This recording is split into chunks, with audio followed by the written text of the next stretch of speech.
Hello team, welcome to another ATP Geopolitics video with myself, Jonathan M.S. Pearce. Tonight I'm going to have another very short video actually, that's simply outrageous. It's just... I'm going to play you a clip from Fox and Friends, the Fox News, is it a news show? I don't know, infotainment. We have Brian Kilmeade on the right here, who is a famous Fox News anchor, and sometimes he's okay on, like, for example, Ukraine. He's fairly solid on that, but at other times he just says insane stuff, and what he says in this clip is insane. And I just want to cast your mind back to the other day, just after Charlie Kirk was assassinated, and Matthew Dowd on MSNBC was asked what the environment was like that led to the death of Charlie Kirk. And he was talking about how Charlie Kirk was himself divisive. And if you kind of spread hate, then when hate comes back to get you, you know, there's I suppose a tangled web of causality that's going to be at play there. And he lost his job for saying that. And actually, I don't think there was anything too wrong with what he said from a technical point of view. And he lost his job. He was sacked because he said that. And yet Brian Kilmeade says this, and I guess nothing. This is absolutely outrageous. Billions of dollars to mental health and the homeless population. A lot of them don't want to take the programs. A lot of them don't want to get the help that is necessary. You can't give them a choice. Either you take the resources that we're going to give you, or you decide that you're going to be locked up in jail. So we're talking about homeless people, what to do with homeless people. So the guy on the left says, hey, you know, you either accept the assistance you're going to be given, or you're going to be offered, and if you don't accept it, then you should be locked up. Itself, that's a kind of pretty extreme position. Brian Kilmeade outdoes him in insane, extremist, dare I say, fascistic suggestion. You're going to be locked up in jail. That's the way it has to be now. Or involuntary lethal injection or something. Just kill them. Yeah, Brian, why did it have to get to this point? Right. I would say this. We're not voting for the right people. In North Carolina, wake up. I'm not sure if you heard that. So let's just take that back. Locked up in jail. That's the way it has to be now. Or involuntary lethal injection or something. Just kill them. Yeah. That's the way it has to be now. Or involuntary lethal injection or something. Just kill them. Yeah. To be now. Or involuntary lethal injection or something. Just kill them. Yeah, Brian. Or involuntary lethal injection or something. Just kill them. Yeah, So a Fox News host has just suggested, in all seriousness, that homeless people should be given, certain homeless people should be given involuntary euthanasia, involuntary lethal injection. That's murder. So he literally says, just kill them. So someone that doesn't accept help from, I don't know, the government for homelessness should just be killed. He is advocating for some kind of large-scale murder of homeless people.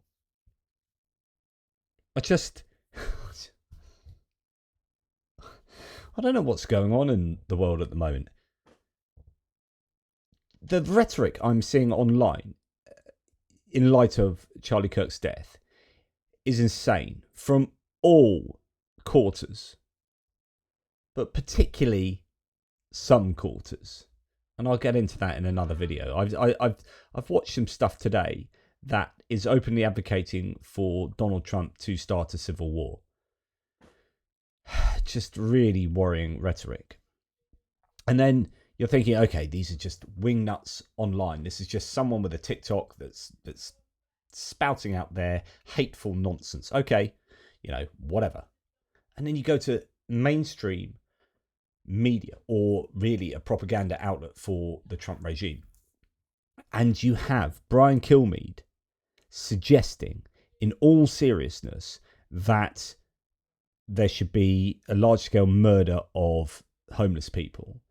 And no one bats an eyelid. No one challenges it. And like, if I was sitting next to Brian Kilmeade and he said that, I'd be like, whoa, Brian, hey, hang on a second. I'm getting a bit old now and my hearing's a bit dodgy. I thought you said that we should just kill homeless people with involuntary lethal injection, like murder. Did you just suggest that the government should murder homeless people? Yeah. Why not? I only, like, you realise we're on live TV here and we're not just down the pub and you're not just half pissed and with your mates spouting like dubious crap, but it's all right because no one really gives a damn because you're down a pub speaking with your mates. You do realise you're speaking to millions of people live on TV and you are advocating to them the mass killing of homeless people. Yeah. Okay. Where do we go in society if this kind of stuff is now mainstream media? Like, I don't want to be, like, I'm not pearl clutching here. I'm not in some kind of moral panic. Other than I am in a moral panic because, you know, this isn't like a moral panic over something. Usually that's a pejorative term over something that is unjustifiably panicked over, right? I am panicking because we're in a volatile state in the world where we've got wars going all over the place and we've got a growing autocracy in the land of the free, supposedly. And you're having mainstream media anchors just advocating horrific things and no one bats an eyelid. You know, live in a studio. It's absolutely outrageous. I mean, tell me, am I justified in my kind of incredulous response to this, or is that all right? Is it all right to say something like that? Am I miscalculating here? Am I misjudging? Like, I wonder whether if someone said that on BBC News, there would just be, in the UK, there would be just an outrage. You would lose your job. Just the Overton window of what is acceptable to discuss and say has just shifted. Well, it's not shifted, it's expanded. The Overton window used to be this kind of window, like, you can't say this crazy stuff and you can't say this crazy stuff, you know, not on live TV. You know, you can discuss that in shady rooms somewhere. But generally, you know, we talk about this stuff because you start talking about that and you normalize that and then it becomes less weird and then more acceptable and then suddenly you're doing crazy things. So we keep the window to this kind of area that we can talk about on live TV on a news channel. And that window, it hasn't shifted. We talk about shifting the Overton window. But actually, it's about expanding the Overton window. It's like, nah, you can pretty much discuss anything you want ever. And actually, you can advocate for nuts, crazy stuff on live TV. And everyone's like, yeah, whatever. The more we talk about, because we know the more you talk about things, it's called the mere exposure effect. So the mere exposure effect in psychology is the more you talk about something, the more credible it becomes. The more normalized it becomes, and therefore, and actually the more believable it becomes. So when you platform weird fringe views, and I was talking about this in a video earlier with regard to the Reform UK party conference, where you had some wingnut position that's been completely debunked on vaccinations, connecting with the cancer and saying that King Charles and Kate Middleton have got cancer probably because they had a COVID injection. You're like, there's absolutely no evidence for that. It's been debunked. The thing is, the more you say that, the more credible it becomes. It's like, that's how advertising works. And the more believable it is, and then the more people are going to not take vaccinations and the more people are going to die, right? Or get ill. this is dangerous. So the more you say stuff like that, the more people find those views acceptable. And then a couple of years down the line, Donald Trump's passing regulation on euthanizing homeless people. So this is freaking dangerous. So you can think about expanding the Overton window and saying, oh, it's just free speech. Yeah. But some things you shouldn't be talking about in those particular places. There's a time and a place to talk about stuff. And I just think expanding the Overton window is a dangerous thing to do in the national discourse.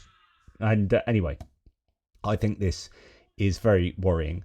I'll be interested in your thoughts. Yeah.